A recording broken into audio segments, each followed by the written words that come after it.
sehat semua. Senang sekali dapat berjumpa dalam acara RS Suka Punya Cerita. Sering kita dengar kata-kata depresi. Sebenarnya apa arti dari depresi itu sendiri? Untuk membahas topik kita secara lanjut, bersama saya Ratna Indonesia dan narasumber kita Dr. Rita Mauli Manurung, Master of Science, spesialis kedokteran jiwa. Selamat pagi dok, apa kabar? Selamat pagi, alhamdulillah kabar baik. Sebenarnya depresi itu apa ya dok?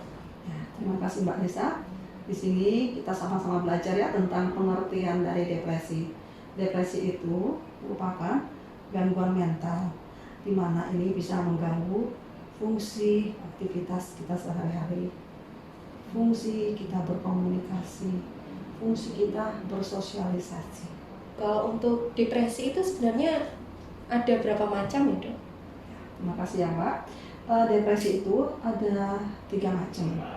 Pertama depresi ringan, kedua depresi sedang, ketiga depresi berat. Sedangkan depresi berat ini ada 2 macam.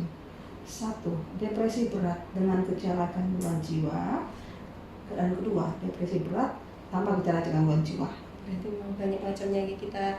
Kalau untuk masyarakat awam tahunya hanya depresi seperti itu, ternyata ada banyak macamnya. Gejala dan tanda seseorang mengalami depresi itu apa saja ya dok?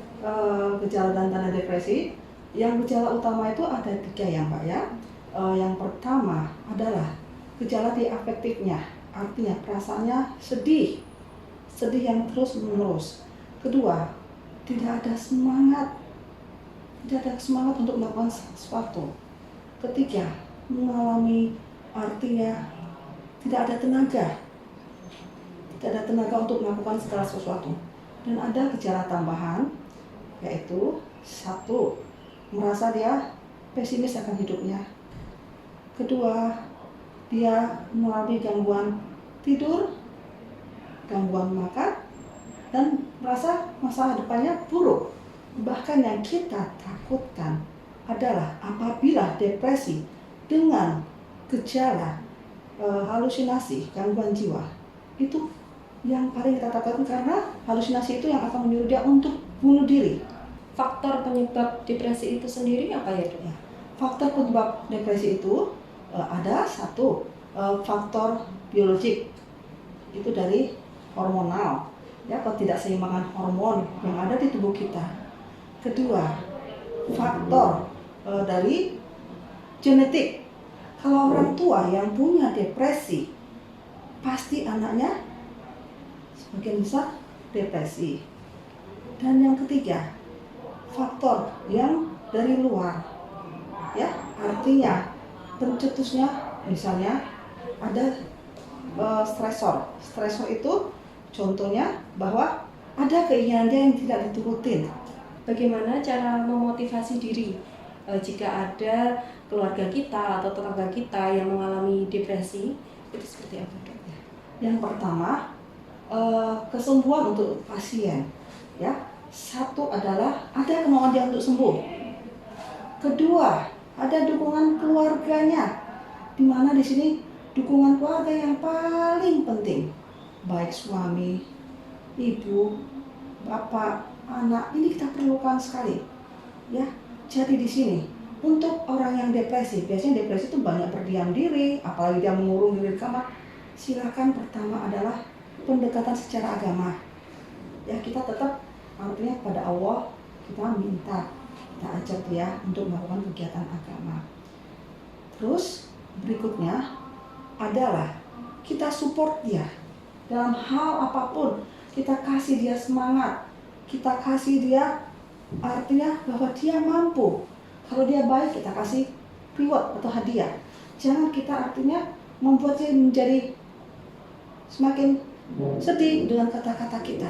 Jadi jangan sampai kalau orang yang menderita depresi itu malah diasingkan gitu ya dok ya. Iya. Cuma harus dirangkul, apalagi oleh keluarga.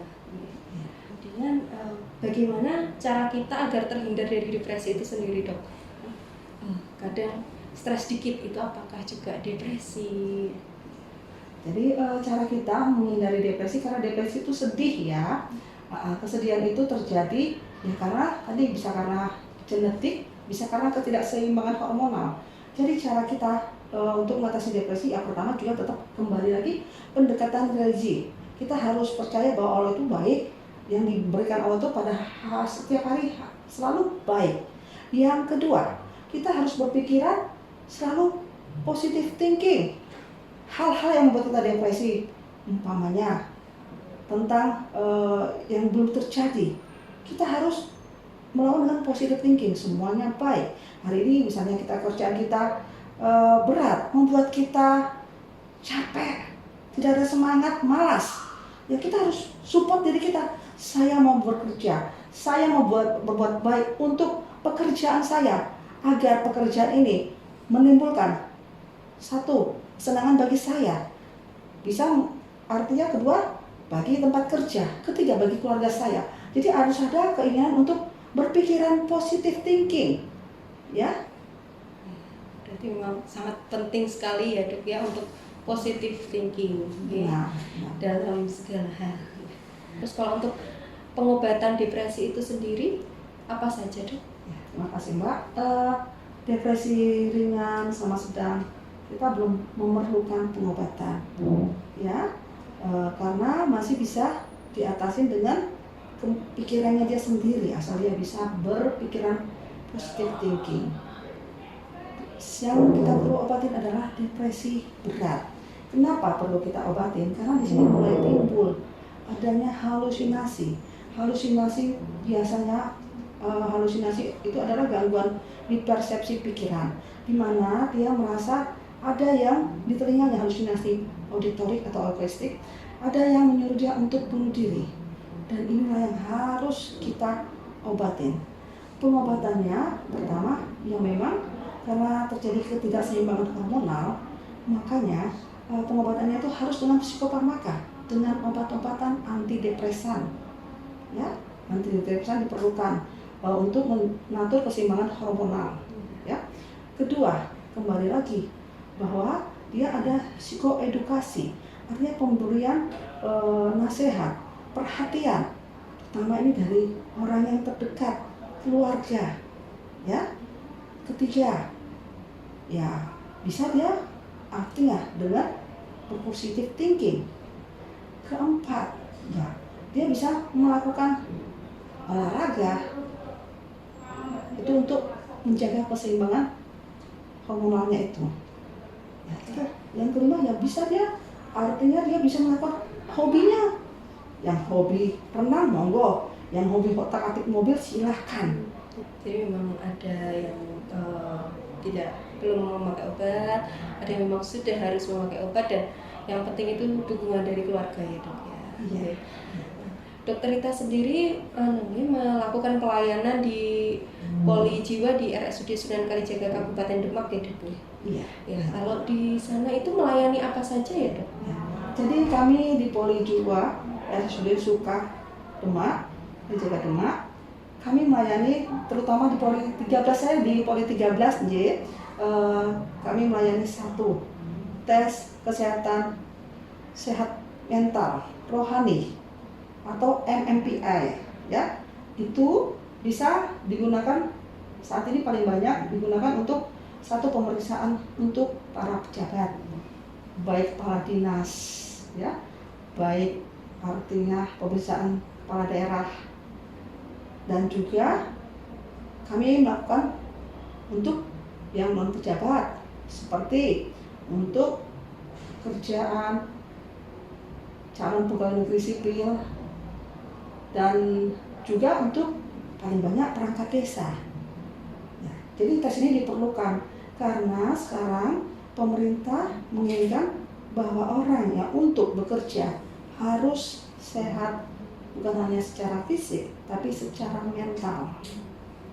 Ya, yang kedua, kami melakukan tes kesehatan bebas narkoba, di mana kita tahu sekarang narkoba sudah merajalela di Indonesia ini. Bukan hanya anak kecil, orang dewasa. Ini bisa diberlakukan pada saat mau masuk sekolah, biasanya kuliah, baik perguruan tinggi negeri atau perguruan tinggi swasta. dan juga untuk orang yang melamar pekerjaan, ya, bahkan juga untuk menduduki suatu jabatan. Ini penting sekali, dan juga untuk perangkat desa, juga untuk tes kesehatan bebas narkoba untuk calon pegawai negeri.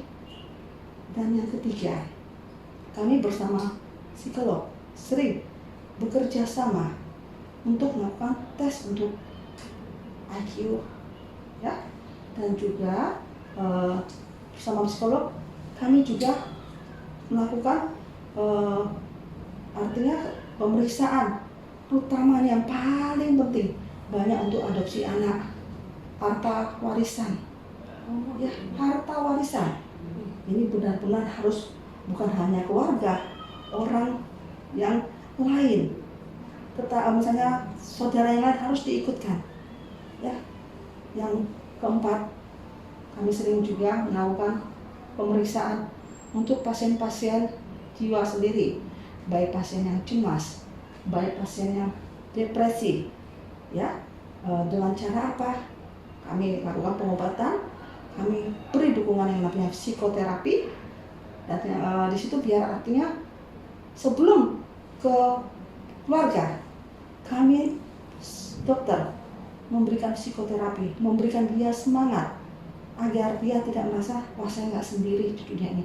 Ternyata banyak, alhamdulillah sudah berhasil, ya, Mbak. Ya. Dan juga kami juga sering dapat artinya konsulan dari teman-teman sejawat, ya, bukan hanya di Polijiwa, bahkan di ruangan, terutama teman sejawat yang dokter anak. Kami bekerja sama bagaimana cara mengatasi anak yang hiperaktif, anak yang autis. Di sini juga kami tetap melibatkan keluarga. Jadi banyak sekali ada yang dilayani di Polijiwa nih. Jadi tidak hanya pasien yang sakit, pasien sehat juga dilayani di poli tersebut. Ya, ya. Terima kasih dokter kita untuk waktunya. Semoga topik kali ini bisa memberikan pengetahuan lebih kepada masyarakat. Dan sampai jumpa di lain kesempatan di acara RSUK Punya Cerita. Assalamualaikum warahmatullahi wabarakatuh.